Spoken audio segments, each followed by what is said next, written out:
Hello everyone, Daria here and welcome to episode 24 of the Slow Russian Language Podcast. Today we're having another dialogue, but before we go right there, I want to thank everyone who left reviews for me. And one of them I'm going to read now because it kind of surprised me. So here it is, by Laser Guided Spork. That's an interesting name. So, fun to listen to, even if it's a bit beyond my level of comprehension. I look forward to revising episodes as my knowledge increases. Also, I have a feeling that Daria has no idea how funny she is. Great stuff. Well, thank you very much, but actually, I have no idea that I was funny. I'm trying to be kind of serious here. Much more serious than I am in daily life, but apparently I failed.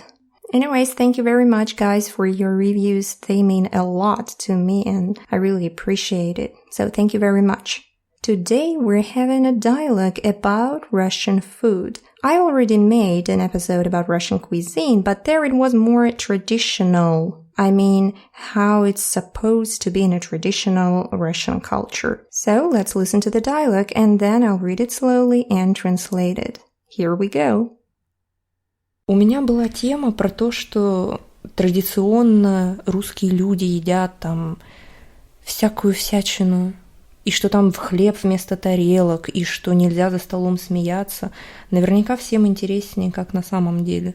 То есть, что мы едим? Едим ли мы действительно там вот эту сельдь под шубой? Едим ли мы похлёбки? Что вот вы чаще всего дома едите? Ну, мне это тоже всегда странно, что про нас такие мифы. В общем-то, у нас еда-то совершенно другая. Ну да. Никто не ест каждый день какие-то похлёбки, те же самые сельди под шубой. Ну вот что обычно? Давай перечислим: завтрак, обед, ужин. Ну, в нашей семье обычный завтрак, ты сама это знаешь. Сыр, масло, на бутерброд. Ну да. Когда какой-то праздник, то там может быть икра красная. Такой обычный завтрак: яйцо вареное, может быть, омлет, яичница, глазунья, все что угодно. По выпивке? Ну, напитки-то разные. В основном, конечно, чай и кофе. Это уже кто как подсел. Okay, that was it for the dialogue. Now I'm gonna read it again slowly and translate it sentence by sentence. So, I was the first person speaking. У меня была тема про то, что традиционно русские люди едят там всякую всячину. I had a topic about the Russian people traditionally eating, well, sundries, odds. Here we made a very interesting expression, всякая всячина. Maybe you already know the word всякий, meaning any. But when it's всякая всячина, usually it means sundries or odds. For example, one of your friends goes shopping every once in a while, but instead of buying something really good, she buys some t-shirts, very cheap ones, and there are hundreds of them already in her wardrobe. So finally, you tell her, don't buy all this trash. Buy one good dress. Не покупай всякую всячину. Купи одно хорошее платье. So this всякая всячина usually has a negative meaning. Something not important, something of bad quality maybe. Depends on situation. So here in this dialogue, I meant all those different things that today seem kind of weird, and they are considered as a traditional Russian meals. So, всякая всячина. Also here you see again this part of the conversational language, so-called casual language. Русские люди едят там всякую всячину. This там, of course, it doesn't mean the people eat there, somewhere. No, here it means just nothing. It's just another filler word because I didn't know what to say, so I need a second to find the suitable word. Всякая всячина. That's why I used люди едят там всякую всячину. So it's just the short word to fill the pause. Okay, the next sentence. И что там хлеб вместо тарелок, и что нельзя за столом смеяться, and that they used bread instead of plates, and that laughing at the table was forbidden. And if you have forgotten this stuff, you can go back to episode, I guess it was 2, Russian cuisine, and listen to it again. And we are moving to the next sentence. Наверняка всем интереснее, как на самом деле. For sure, it's more interesting for everyone how it is in reality. This word, наверняка, means surely, for sure, I'm sure. And it might seem familiar because it reminds the word наверное, maybe. But of course, it means the opposite. For example, there are like 4 really close girlfriends. And they like to meet, to hang out, to go somewhere, talking about all those girly things, shopping, makeups, and everything. So there is no place for a man there, and one of them brings her husband all the time. So one of the friends can say, oh no, I'm sure she'll bring her husband again. О нет, наверняка она опять придет с мужем. Наверняка. I'm sure. I'm sure. Okay, the next sentence. То есть, что мы едим? I mean, what do we eat?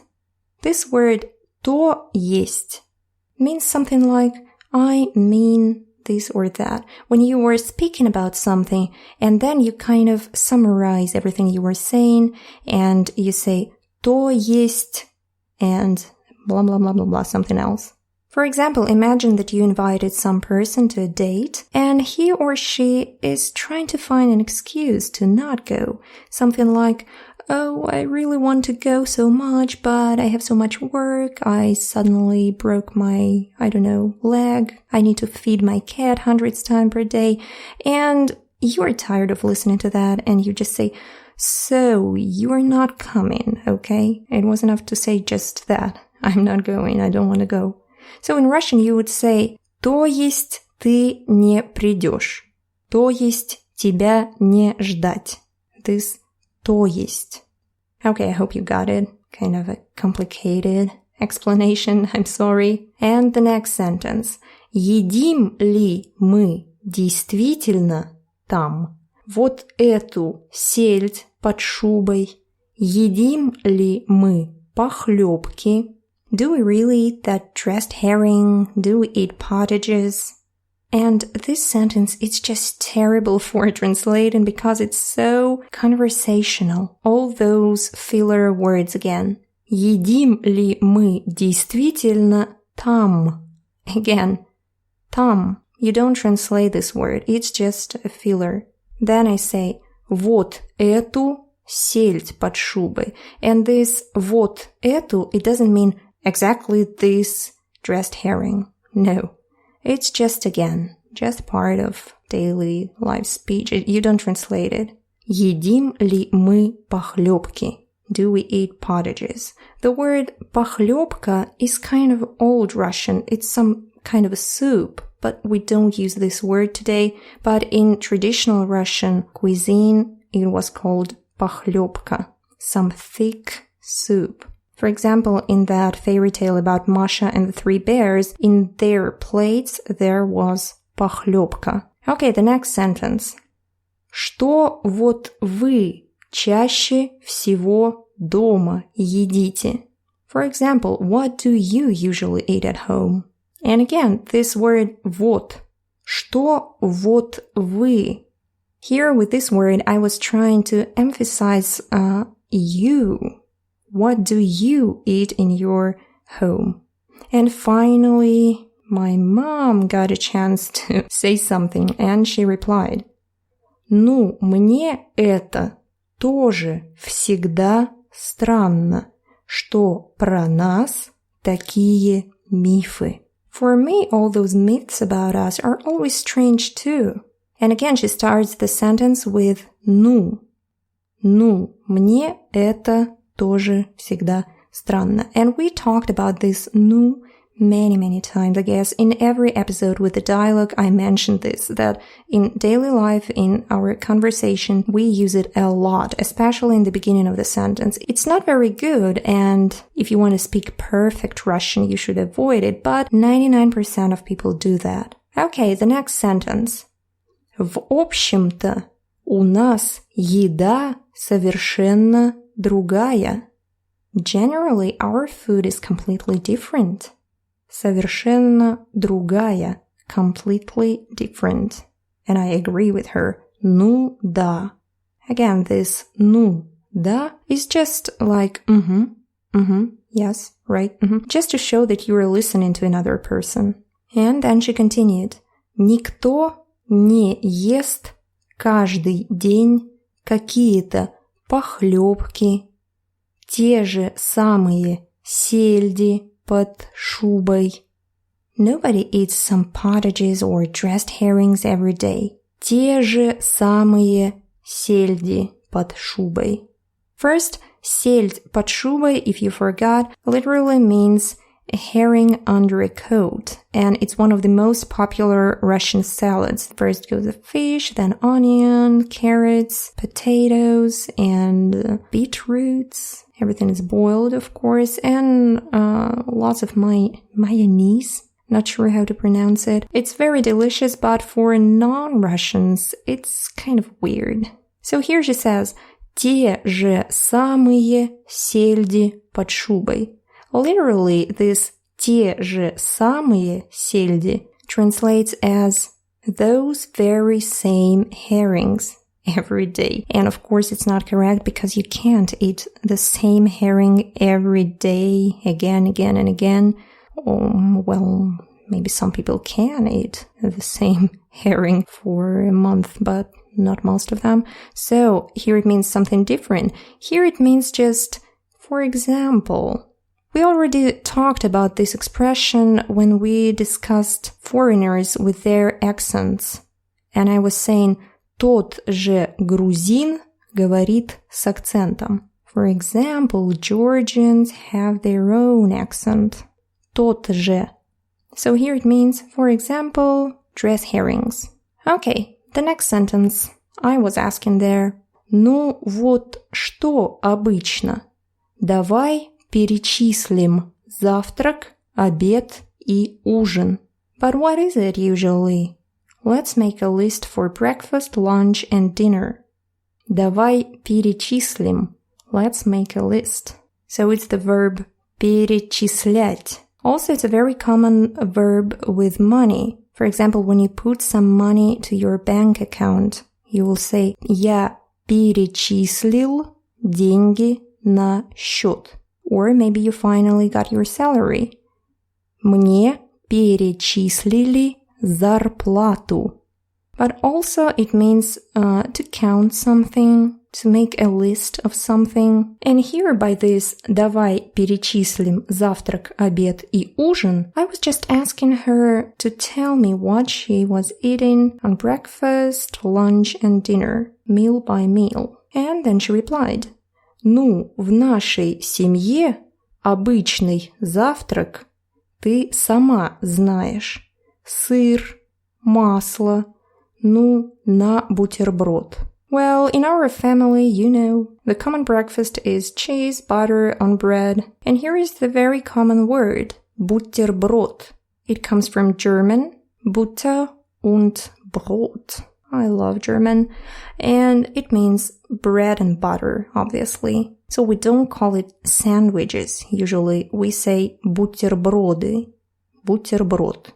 Я ем бутерброд. It can go with cheese or with fish, anything. Бутерброд с рыбой, бутерброд с сыром, бутерброд с колбасой. It's Wurst. I don't know it in English. Not sausage, something like that. I'm not sure. Okay, and then I say that very same word again. Ну да. So she continued. Когда какой-то праздник, то там может быть икра красная. When it's some holiday, we can have red caviar. Такой обычно завтрак. It's a common breakfast. I don't see anything to explain here, so we're just going on. Яйцо вареное, может быть омлет, яичница, глазунья. Boiled egg maybe, scrambled eggs, omelette. So here are all the variations of cooking eggs. Boiled, scrambled, fried. And the word глазунья means that you don't destroy the yolk. I'm not sure if it's correct. You know that yellow part of the egg? Yolk. Y-O-L-K. Yolk. Almost like Russian word ёлка, which means fir tree, Christmas tree. Okay, so in глазунья, you don't pierce them with your fork. They're all perfect round, those yolks. And in Russia, it's very popular to cook eggs with tomatoes and onions. First, you slice tomatoes in very thin slices, and then you fry them together with onion, and above them, you put some eggs. And it's extremely delicious, yummy, and I just don't have enough words to describe it. And next time I'm going to record an episode being hungry, please tell me to stop, okay? So, the next sentence. Всё, что угодно. Anything. Что угодно means anything. Also, you can use it in a situation when someone's asking you something and you really don't care. For example, on Sunday it's going to be a huge family reunion and your wife is preparing a great supper. And she's asking what to cook. She wants your advice. Что приготовить? And you say, oh, anything. You can cook anything you want. I don't know. Не знаю, что угодно. So when you don't know what to answer, when someone's asking you, you can say всё, что угодно. For example, what to buy, что купить.